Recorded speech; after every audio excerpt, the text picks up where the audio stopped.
शोएब भाई, मैं आप ही के पास आ रहा हूं। बांग्लादेश में कट्टरपंथियों का यूं खुलेआम राजधानी ढाका की सड़कों पर उतर आना और यह कहना कि हमें खलीफा शासन चाहिए, हमें इस्लामिक सरकार चाहिए, हमें मतलब मैं ये समझ रहा हूं कि वो कह रहे हैं कि हमें इसको पाकिस्तान बनाना है बांग्लादेश को। ये क्या कहता है? धन्यवाद सुमित भाई। बांग्लादेश में जो चीज चल रहा है 5 अगस्त पिछले साल की, वही एक प्रोसेस है डीप स्टेट की और यूनाइटेड नेशंस की, कि सीरिया की तरह बांग्लादेश को एक आतंकवादी जिहादी मुल्क बनाए। अभी आप जो कह रहे हैं कि कल ही हिजबुत तहरीर सड़कों में आए, कल आए नहीं। हिजबुत तहरीर पहले से ही सड़कों में गए, क्यों? यूनुस खुद एक हिजबुत तहरीर ही है। खीनूस यूनुस खुद एक खिलाफत की सुल्तान है।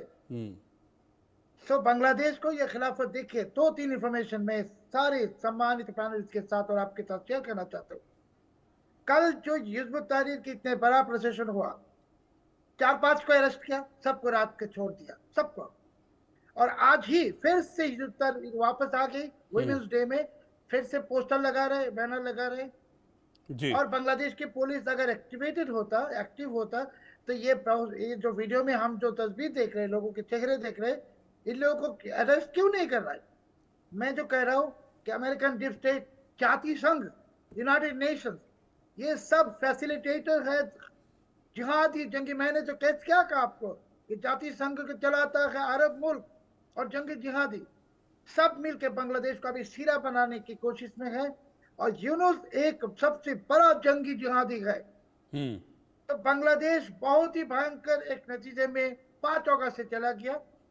और अभी जितने दिन जाएगा, 1 घंटा यूनुस पावर में रहेगा, वही 1 घंटा बांग्लादेश के लिए ही खतरा नहीं, ये बांग्लादेश के लिए, पूरे रीजन के लिए, और आखिर में अमेरिका के लिए रिस्क है। क्योंकि मतलब आपने जब ये कहा शोएब भाई कि ये हिज्ब जो है, ये समझ लीजिए कि यूनुस ही है, मतलब कि ये सब यूनुस करवा रहे हैं जानबूझकर देश को कट्टरपंथ की आग में और झोंकने के लिए। जरूर। और हिजबुत तहरीर बांग्लादेश में बैन है, भारत में बैन है, अमेरिका में बैन है। तो यूनुस क्या है? यूनुस इज आज की दिन की, मैंने जो कहा कि Yunus is a new Osama bin Laden, नई लादेन है। ये बहुत डेंजरस एक मॉन्स्टर है, दानव है। और बांग्लादेश को बर्बाद नहीं कर रहा है, ये पूरे रीजन को बर्बाद करेगा, दुनिया पे, पूरी दुनिया में आतंकवादी फैलाएगा। और कल जो आपने देखा, जो प्रोसेशन हुआ, ये कुछ भी नहीं है।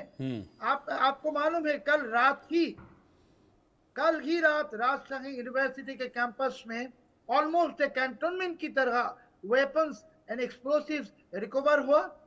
और पाकिस्तान हाई कमीशन ने यूनुस को प्रेस सेक्शन को कहा कि ये न्यूज बांग्लादेशी कोई मीडिया में ना जाए। और कल बांग्लादेशी मीडिया में वो न्यूज आए नहीं। कौन चला रहा है?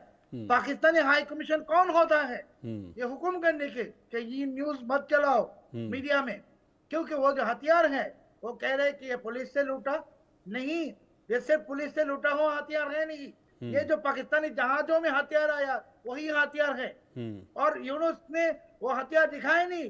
कल तो AK-47 रिकवर हुआ, कल तो रॉकेट रिकवर हुआ, मोटर्स रिकवर हुआ, वो सब दिखाए नहीं। छोटा छोटा ड्रोन्स रिकवर हुआ। सो ये आप समझ लीजिए कि Bangladesh is at risk. Bangladesh is at risk, the region is at risk, the दुनिया इज एट रिस्क। यूनुस को अभी हटाएगा, मगर कौन हटाएगा? डीप स्टेट तो हटाएगा नहीं, ये उसके प्रोडक्ट है। ठीक है, ठीक है। मैं एक बार जनरल बंसल के पास जा रहा हूं। जनरल बंसल, 26 साल को छोटी मोटी ड्यूरेशन नहीं होती है। 26 साल एक संगठन बिल्कुल खामोश रहता है क्योंकि उस पर बैन था पूरी तरीके से। अब अचानक से पूरी ताकत के साथ वो संगठन इधर उधर कोई ओने कोने में नहीं, बीच सड़क में देश की राजधानी में उतरता है, एक बड़ा प्रोटेस्ट करता है। ये क्या कह रहा है? क्या सरकार कमजोर है या फिर इनको लग रहा है कि अपनी सरकार है, कौन क्या बिगाड़ लेगा? गुड इवनिंग रोहित जी। देखिए, जब से ये यूनुस की सरकार आई है और शेख हसीना गई है, उसके बाद में टेररिस्ट को जेल से रिहा कर दिया गया और जो जमात इस्लामी है उनका जो बोलबाला हो गया। और ये उसी समय सड़कों पर बाकी कुछ लोग जो है वो सड़कों पर उतर आए थे और उन्होंने कहा था कि अभी हम यहाँ पर इस्लामिक रूल लाएंगे और 6 बजे के बाद में कोई औरतें बाहर नहीं निकलेंगी और कानून को बदलने की बात हुई। तो इससे जो ये कट्टरवादी हैं इनका जो हौसला बढ़ता गया। अगर आप देखें जो ये जो जिसकी बात कर रहे हैं हिजब उत तहरीर, ये तहरीर जी 1953 में हुआ था जेरूसलम के अंदर में, पैलेस्तीन वहां पे बना था ये। और वो बनने के बाद में इनकी जो सोच है ये एक इस्लामिक जो रेडिकल इस्लाम है उनकी सोच है। जो कुछ मॉडरेट इस्लाम भी है उनकी सोच नहीं है। और ये जो है ऐसी जगह में जैसे बांग्लादेश जैसी जगह में अपने पैर फैलाते हैं, वहां पर ये लोगों को बरगलाते हैं। ये जाके सऊदी अरबिया में तो नहीं करते क्योंकि वहां के कानून सख्त हैं। जो जी। मुस्लिम देश तो इंडोनेशिया वहां पे क्यों नहीं करते। अभी जो है इनको बैन किया गया था जब 2009 में, और उसके बाद में ये फिर दोबारा सर उठा रहे हैं। और सबसे खतरे की बात यह है कि ये जो है बांग्लादेश के लिए भी खतरनाक है, पूरी दुनिया के लिए खतरनाक है। और हिंदुस्तान को सबसे ज्यादा खतरा इसलिए है कि यही संगठन को अक्टूबर 2024 में बैन किया गया। और अभी 3 फरवरी 2025 को जो है 2 लोगों को तमिलनाडु से जो गिरफ्तार किया गया है। और उनके पास से ऐसे जो जो उनके जो पास से उन्होंने एक लगाया था, क्या कहेंगे उसको, नुमाइश, जिसकी नुमाइश को हिंदी में आप कहेंगे एग्जीबिशन।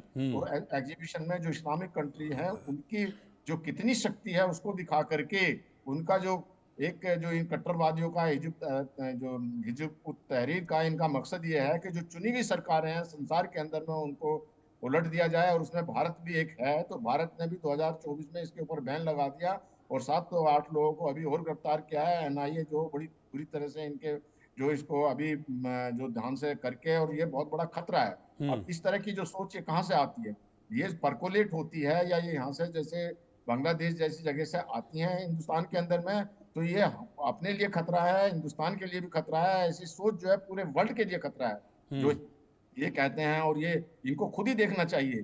जो बिल्कुल। मॉडरेट किस्म के लोग हैं उनके ऊपर भी कानून लगाया जाएगा। जो इनकी ख्वातीन हैं जो औरतें हैं उनके ऊपर में इतने बंधे लगा दिए जाते हैं, किसी को पढ़ने नहीं दिया जाता। और वो जो रेडिकलाइजेशन है, जबकि इनको ये समझ में आना चाहिए कि आज की दुनिया में जो मॉडरेट किस्म का जो इस्लाम है उसका वजह तो हो सकती है। और जो कि इस तरह की फॉलो जो चीज कर रहे हैं अभी यहाँ पे जो जो प्रिंस हैं सऊदी अरबिया के, उन्होंने भी मॉडरेट इस्लाम को कहा है। और वहाँ पे ये होना चाहिए डेवलपमेंट।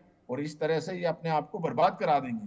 जो बिल्कुल। इस्लामिस्ट बनने से नहीं होता जब तक कि आपके पास में जो एक आज की तारीख में जिसके जब इजराइल है उनके पास हथियार हैं, उन्होंने हाँ। डेवलपमेंट किया। और इस तरह की बातों से ये अपने आप को भी खुद खत्म कर देंगे और सारी जगह ये अफरा तफरी का माहौल करके बिल्कुल। एक मैं बुरा हाल करेंगे। इसी पॉइंट पर आ रहा था हिमांशु भट्ट जी, मैं इसी पॉइंट पर आ रहा था क्योंकि कुछ वक्त पहले, अब तो हम बहुत वक्त से तस्वीरें देख रहे हैं और इंडिया न्यूज तो पूरे हिंदुस्तान को, पूरी दुनिया को बांग्लादेश में क्या हो रहा है ये लगातार हम दिखा रहे हैं। कुछ वक्त पहले तक गली मोहल्लों में, कूचों में जो यूनुस के दोस्त हैं जमाती, वो लाउडस्पीकर लेकर कह रहे थे कि कुरान से चलेगा देश, कुरान से चलेगा देश। अब ये खुलेआम सड़क पर उतर कर कह रहे हैं, इनको लग रहा है कि अपनी सरकार है, अब कोई कुछ नहीं बिगाड़ सकता। खुलेआम कह रहे हैं खलीफा शासन, यानी कि बांग्लादेश को इस्लामिक राष्ट्र बनाने की पूरी तैयारी है इनकी। उनकी तो तैयारी है मगर वो बनेगा क्या? ये एक ऐसा झगड़ा है। बांग्लादेश अंदर से इम्प्लोड कर रहा है। देखिए रोहित जी, मैं एक सीधी बात बता दूं, सर शोएब भाई ने जो बताया जी, उसका थोड़ा कंटिन्यूएशन करूंगा। हाँ। पिछले 3 दिनों में वहां के राजशाही डिस्ट्रिक्ट में, ढाका में इतने आर्म्स मिले हैं अनअकाउंटेड, और इसकी कोई बात, जैसे शोएब भाई बता रहे थे, बांग्लादेशी मीडिया में नहीं। शोएब भाई ने मुझे एक ट्वीट करके बताया था। तो इससे मुझे पता चलता है कि वहां पर हो क्या रहा। वहां पर एक तैयारी हो रही है बांग्लादेश को अंदर से खत्म करने की। देखिए 5 अगस्त को जब यूनुस जाके बैठा, उसके बाद आप देखेंगे तो हम तो एक ही नाम जानते हैं, परेश बरुआ का, उल्फा का। मगर कितने जिहादियों को, कितने क्रिमिनल्स को उसने छोड़ा है जेलों में से जी। और वो सब क्रिमिनल्स अब बांग्लादेश के अंदर इम्प्लोड कर रहे हैं। और उसके इम्प्लोड क्यों कर रहे हैं? ऐसे नहीं कर पाएंगे अगर उनके पास पैसा नहीं होता तो। जी। 20 जनवरी तक उनके पास यूएस एड का जो पैसा आया है 29 बिलियन, वो पैसा गया कहां, किस किस के पास गया? वहां वो साइनो वहाबी लेफ्टिस्ट जो पूरा गैंग है वो काम करता है। इस्लामिक खिलाफत की जब बात करते हैं लोग, तब आपको आईसिस के झंडे दिखते हैं, अल कायदा के दिखते हैं, शरिया चाहते हैं, 6 बजे के बाद कोई स्ट्रीट पे नहीं जाएगा, ये सब बातें की जाती है। माइनॉरिटीज का कत्लेआम करके बोलेंगे नहीं, हम तो पॉलिटिकल वेंडेटा के तहत अवामी लीग के सपोर्टर्स को मार रहे हैं और बांग्लादेश अंदर से इम्प्लोड कर रहा है। देखिए उसके छींटे तो चारों तरफ उड़ेंगे। थोड़ा सा ऑडियो में दिक्कत आ रही है हिमांशु भाई, आपके थोड़ा सा ऑडियो में दिक्कत है। मैं